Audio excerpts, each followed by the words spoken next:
What's up, guys? I'm Scar here from theScore eSports, here with Tony Grade, the current coach of Counterlogic Gaming. Unfortunately, they weren't able to move it on past group stage. I know you guys practiced really hard for this week. Did you expect the results that happened? No, did not expect the results that happened. It's kind of disappointing, especially the first game when we played against ANX, because I felt like we had a better comp, especially for lane phase, and then we just couldn't execute well on it. Felt like just the way we played with the win condition of the comp. Like Karma at least supposed to heavy pressure mid, and then we can snowball that pressure to a side lane that is already winning 2v2 or 1v1, because we had Jace Poppy. Yeah, Jace Poppy, and then we had Nami, Lucian, Jin, something like that. But we should have snowballed both lanes and mid lane so that we could just take over the whole map. But what we tried to do was just brute force it through either bot or top, and that just doesn't work with that comp. So. I know Albus came in kind of as like the really big dark horse, and usually what happens is like from week 1 to week 2, people kind of develop, and I actually didn't expect many wins from Albus this week because I thought that people would have figured them out. You're from like the coaching standpoint, what are they really strong at doing? They're just really, I don't even know. They're just really unpredictable. Like for whatever reason, okay, like. In the finals, IWCQ, they constantly ban Sivir. They ban Sivir every single game of this tournament, and then against us, they randomly drop the Sivir ban and first pick Sivir, which just blew my mind, first of all, because I didn't even think it was that good at the time. And then we played against it. Oh, that's what they picked. They picked Sivir.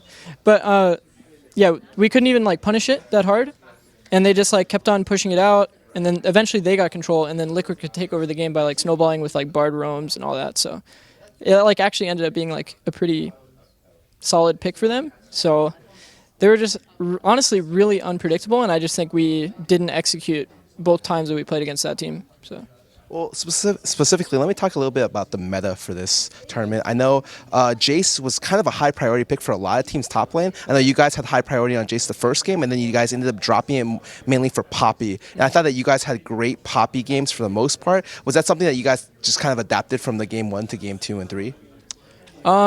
Yeah, I think Darshan has the best Poppy of the tournament. Unluckily, we didn't get too far with that insane Poppy player, but. We did try Jace, especially a lot in scrims, and I think in scrims, the lane advantage from draft is a lot more severe. So if you pick to win lane in draft in scrims, you will win lane really hard because everybody plays really aggressive. And I think after the first game, we kind of realized that picking directly for lane is really going to get punished by teams that are picking really heavily toward draft and team fighting. So we kind of changed philosophy on how to play the game from week 1 to week 2, and we try to adopt this new, really more lane focused, aggressive style. And then when it didn't work game 1, obviously we're going to want to change back to what was working really well for us, even though what we were doing in scrims was working well as well, where we just had super aggressive lanes and we just try to fight a lot. But yeah, for game 2 and 3, we changed back to the Poppy and wanted to go for more team fighting, more skirmishing, and we needed someone to sacrifice his lane. So we ended up putting Darshan on the blind pick Poppy, or he even had to counter pick Poppy into a bad matchup because we thought that overall it could be better for team fighting. So we just went for more team fighting and skirmishing aspects. Do you like the current Worlds meta right now? I know you're talking about these selfish lane-focused players and having to sacrifice one player. I understand in 1v2s you could get away with a lot more things. What's your current opinion on the Worlds meta? I just think it's really stressful, drafting in general, because I feel like you can lose draft so much easier now than it was before. So for example, you could always pick champs for different reasons because they're really strong in any comp. Sivir, really strong in any comp, but you see a lot less Sivir now because it's a lot weaker against most AD carry picks, especially like Caitlyn has become super OP and even first pickable in most cases because, well, 1-2, but because it's just so strong, it's always safe, it's a really nice blind, and it's if you need to make a sacrifice for a lane and pick ban, it's you want to pick the safest champ that's still good with the comp. So it's you have to unlock the Da Vinci Code every time you do draft because you're constantly trying to figure out who do I have to make sacrifice this game, what's the most optimal way to draft, and then what like combos of like champions you have to pick together, because you can't always just pick two champs together. Like you can't pick Graves and Cassio together because they can just pick a poke comp and then outrange you, and then you can't ever walk up. So those two champs don't work well, right? So you have to pick like Graves plus like a setup, and then like all of these combos together, like just keep adding up to the point that like it gives you just so much anxiety trying to do pick ban. Oh, let me talk to you a little bit about the last game, the Rocks game. I know a lot of people are asking, like, Rocks came in with a triple mid lane ban, and you guys first rotation Malzahar. A lot of people are looking for maybe Caitlyn plus Alistar, or maybe you like Poppy plus Alistar, Caitlyn plus Poppy, something like along that as a first rotation. Yeah. I want to ask, why did you guys pick Malzahar there? So earlier in the tournament, Rocks had been playing, they had been banning Syndra and picking Malzahar early in the draft, like I think 2-3 on blue side. So our plan was to take Malzahar early because they had banned already 3 mid laners. So we had thought that he wouldn't be able to play anything into it. Obviously, like he can play Victor, but I still don't think Victor is like that great of a pick into it. It's like one of those champs you just shove the wave and then roam. It's not like hard counter or anything like that. So speaking on like the topic of like sacrificing from before, it's like the mid counters right now are super like big. Like I feel like those are the most game-changing counters because, for example, if you go Syndra, I think Vladimir can actually just win you the game outright if you pick Vladimir into Syndra. Whereas I feel like once they've banned so many champs, it's nice to make that sacrifice on mid lane by picking Malzahar because there's not many champs that will actually counter it and like win the game off of it. Whereas I feel like if we early rotation Poppy, I mean we ended up picking Poppy anyway, but like they can go Gnar, for example, which can like pressure it forever.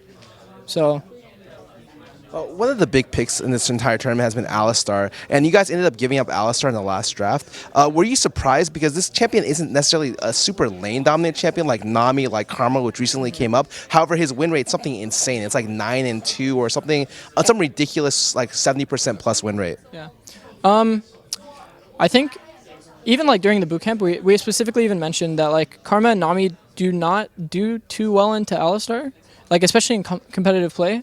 Like when you play on stage, it's like a lot different from when you play in scrims. Like I was explaining before, it's like Karma and Nami do really solid jobs of like getting like high value in scrims because you're going super aggressive. You're always trying to punish. Like you're never trying to not punish, or like you're not thinking too heavily about their jungler or like what can mess you up, right? So Alistar is one of those champions that as long as you don't get too poked out by level 3, you just out sustain, and then you always have that in your brain that's like, oh shit, I can just get pulved and then die like at any point. Which is like shown even like when we played against Rocks. We picked Alistar into Karma and we just like headbutt pulve, trap, and then that person just dies out of that. So I think Alistar is a really good pick, and why we didn't end up picking it early was because we felt like Poppy was really good into Alistar, and like we've shown that multiple times in the tournament, and it's shown in general during the tournament. I think Smurf had some really good counterplay to Rox's Alistar. And then also we wanted to play Bard into it, which is like one of Zach's best champs. So I think Bard is a pretty solid counter to Alistar. I think just if we had played more aggressive toward it, that we would have actually gotten a lot more value out of the Bard instead of the Alistar. You come a long way throughout the season. I think you've been the coach for the entire year. You came in with 2 rookies, Hui and Stixay. Are you proud of what you've accomplished? I know you didn't win at group stage. I know everyone would like to win Worlds, but looking back, I know you had a lot of naysayers at the very beginning, and a lot of people didn't think you guys would even make it here. So what's the overall season result for you? Well, I'm overall happy with like the overall like performance of like the entire split, or the entire season rather. Like through MSI, another championship, like all of that, it's been like really good for us, and I'm really happy that we could turn a lot of heads. Like when it came to, you know, people like not believing in us, not like seeing that like they can't understand why a roster with these 5 people could do so well. Like it feels really good to make people feel that way. Because I feel like, you know, those 5 people together made something really special, and I'm pretty sad that it ended this way. But I don't know. It's just pretty sad to end it this way. But I guess in the end we just couldn't turn more people's heads. So. So. Well, do you have any final words you want to say out to any CLG fans? I know some of them might be disappointed, but anything to look out to in the future? Thanks for all the support. All the CLG fans have been like really, really good and like really, really supportive just throughout the entire season. So just wanted to say thank you. That's about it. I'm Scar here from theScore eSports here with Tony. You can find more content online or on our mobile app. Then guys, hope you guys have a nice day.